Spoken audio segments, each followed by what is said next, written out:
Je m'appelle Bamoué Kassamba et je suis un agent immobilier à Atlanta et dans tout l'État de la Géorgie en fait. Je suis arrivé aux États-Unis en tant qu'étudiant dans les années 2000.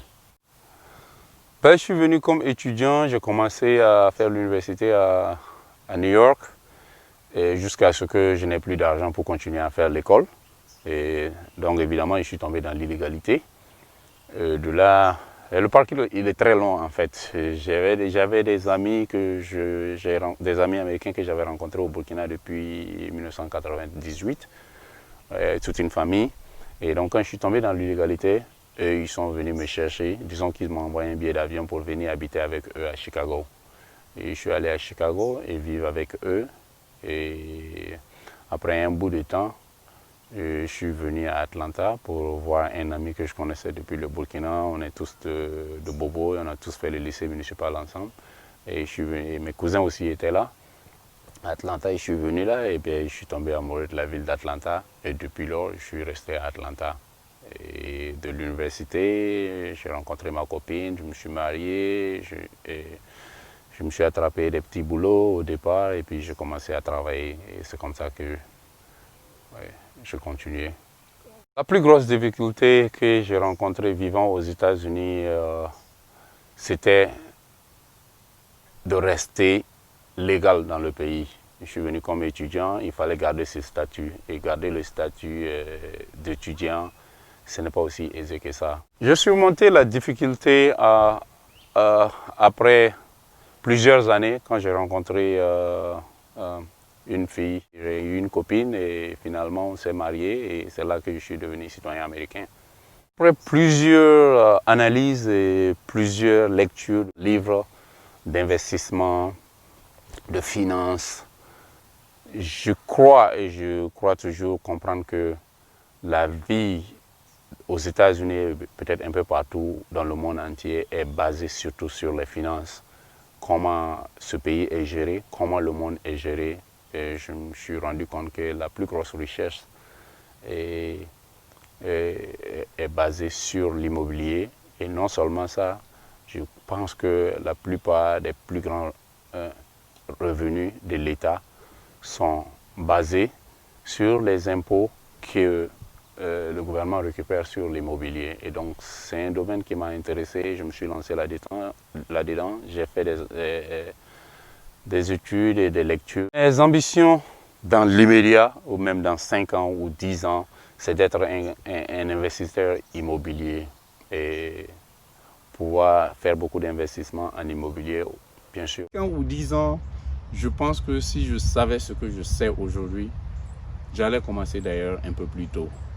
Peut-être que j'allais même, je ne me vois pas seulement étant un homme de lettres ou en train de travailler seulement avec le BIC, peut-être même savoir comment faire beaucoup de réparations dans les maisons. Parce que je me rends compte que il y a beaucoup de choses qui sont là-dedans et c'est bien que c'est très bien de savoir faire un certain nombre de choses quand on paye une maison.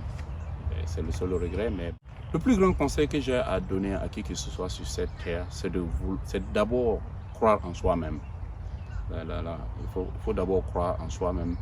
Et dans la vie, ce que j'ai appris de mon parcours au Burkina jusqu'ici, ancien professeur d'anglais au Burkina, je ne vais pas l'oublier, c'est de croire d'abord en soi et prendre des initiatives et les assumer. Avoir un objectif dans la vie et croire en ses objectifs et se battre pour atteindre ses objectifs. La peur, il faut toujours jeter ça par la fenêtre. Parce que la peur vous empêche de vouloir d'accomplir ce que vous voulez accomplir dans la vie. Et il y aura toujours l'inconnu qui est là. Mais seuls ceux qui vont vouloir s'aventurer peuvent battre cet inconnu-là. Et donc, le plus grand conseil, vouloir faire quelque chose que vous aimez, prenez d'abord le temps de lire et de savoir les pour et les contre et avoir le plus grand nombre d'informations en main. Lancez-vous là-dedans, ce n'est jamais facile. Mais surtout et surtout, l'école, ce n'est pas seulement fait pour vouloir aller travailler chez qui que ce soit. L'esprit d'entrepreneuriat, c'est quelque chose que j'encourage tous mes frères et sœurs à vouloir faire. mes enfants, je ne voudrais jamais un jour dans la vie qu'ils aillent poser une application pour travailler pour qui que ce soit, même si c'est à coût de milliards qu'on veut les payer. C'est très important d'être indépendant dans la vie.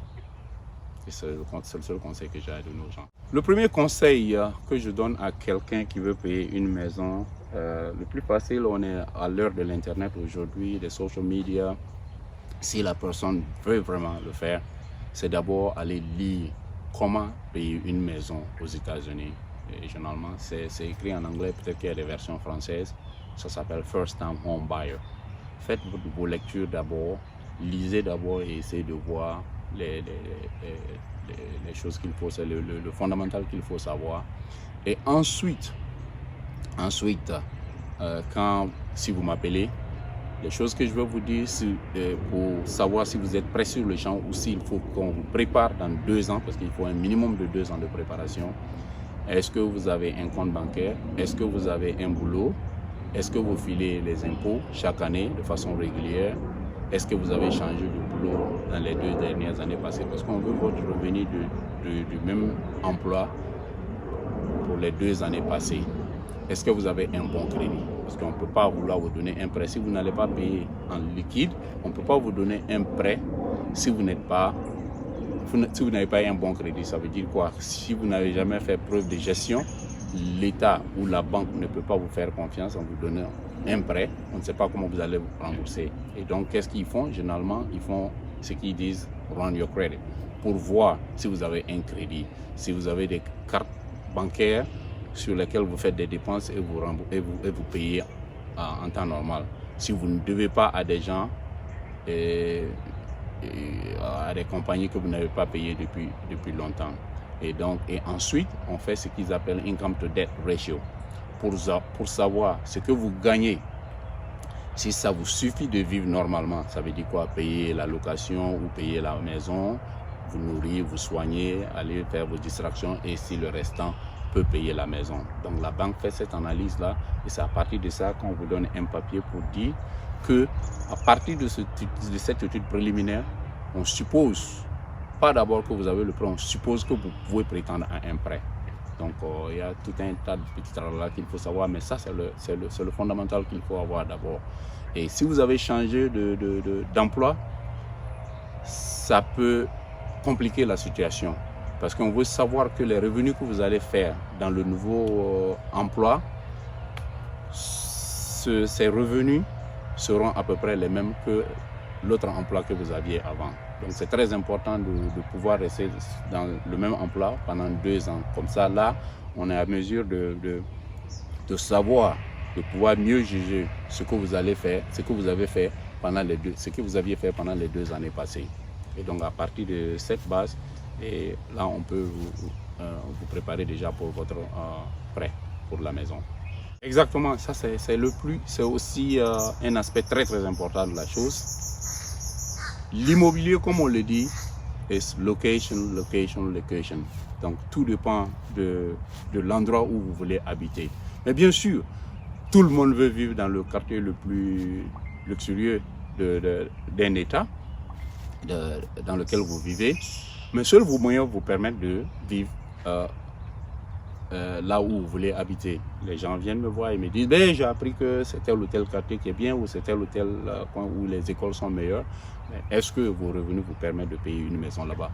Parce que plus l'école est meilleure dans un endroit, plus les maisons sont chères là-bas. Parce que c'est l'argent de cette communauté-là qu'on investit dans l'école qui est là-bas et c'est cet argent-là qu'on utilise pour payer les enseignants du même endroit. Donc, il y a plusieurs quartiers que je connais très bien, les meilleures écoles à Atlanta. La meilleure école d'Atlanta, ça s'appelle Pope High School. Et c'est dans le quartier qu'on appelle East Cobb, le zip code. C'est pour ça qu'on dit qu'aux États-Unis, les zip codes, c'est ça qui détermine qui vous êtes. Et donc là-bas, le zip code, c'est 30075. Et ensuite, vous pouvez faire ces recherches-là vous-même sur l'ordinateur et puis voir maintenant quel est l'endroit dans lequel vous voulez habiter. Mais bien sûr, tout ça dépend de là où vous travaillez, comment vous allez vous déplacer pour aller à votre boulot et tout ça, ce qui vous arrange. Et à partir de ça, moi, je peux vous donner à peu près les conseils à vous donner ou comment il faut rechercher tous ces endroits, mais le choix vous revient à vous, de savoir exactement où vous voulez habiter, si vous voulez être plus proche de vos amis ou de votre emploi, ou si c'est l'école de vos enfants qui est le plus important pour vous. En moyenne, entre 6 à 10 maisons par année. Et je fais l'immobilier depuis au moins 10 ans. Et bien sûr, dans tout ça, le plus important, c'est vraiment pas combien de maisons j'ai vendues dans l'année, combien de revenus j'ai fait. Parce que vous pouvez vendre une maison qui vous donne le revenu d'une année. Il y a au moins une centaine de maisons, ça c'est vrai. Au moins une centaine de maisons. La maison la plus chère que j'ai vendue, c'était 1,5 million. Tout agent immobilier aux États-Unis ne peut vendre que dans l'État où il réside, à moins qu'il ait prendre la licence d'un autre État ajouté. Et ça, c'est pour permettre aux grands agents de ne pas bouffer les petits. Donc, l'agent immobilier dans un État donné ne vend que dans cet État-là. Et s'il veut vendre dans un autre État, il est obligé d'aller prendre la licence de cet État. Donc, généralement, les agents ne vendent que dans l'État où ils résident. Le Covid a vraiment eu un très grand impact sur tout le monde, et en particulier l'immobilier, parce que les gens ne savent pas, la peur de l'inconnu. Les gens ont peur de vouloir se déplacer, de vouloir vendre leur maison ou de vouloir aller habiter dans une maison où quelqu'un habitait avant. Et donc, les ventes ont baissé présentement, les activités sont ralenties.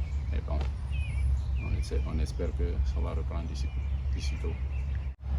Ça a toujours été le moment d'investir. Les moments de crise ont toujours été les moments où les gens ont cherché à investir le plus. Pendant que ce qu'ils le disent, les plus faibles d'esprit ont peur, mais ceux qui osent prennent la chance et puis ils commencent à investir. Le temps que les choses reprennent, ils sont déjà devant les autres. Vanille, push. La musique mandingue. Le taux, un bon bobo, j'aime bien le taux avec ma sauce qu'on appelle peda en bobo. Oui. How to live a good life. On constate que le système fait en sorte que il n'y a aucun respect pour la vie humaine des Noirs. Et c'est une triste réalité. Et je ne sais pas si c'est l'héritage de l'esclavage. Je pense bien sûr que c'est ce qui continue. Le système est fait de cette sorte que c'est la plupart des gens, la plupart des Noirs, c'est ceux qu'on envoie en prison. Bien sûr, on est parmi la couche la plus démunie. Et donc, mais ce n'est pas une raison de tuer les gens, les innocents. Ben, j'encourage tous mes jeunes frères à vraiment prendre des initiatives et chercher à faire ce qui vous plaît dans la vie. C'est très important, avoir une satisfaction interne. Et comme on le dit, live life. Vivez heureux et en paix.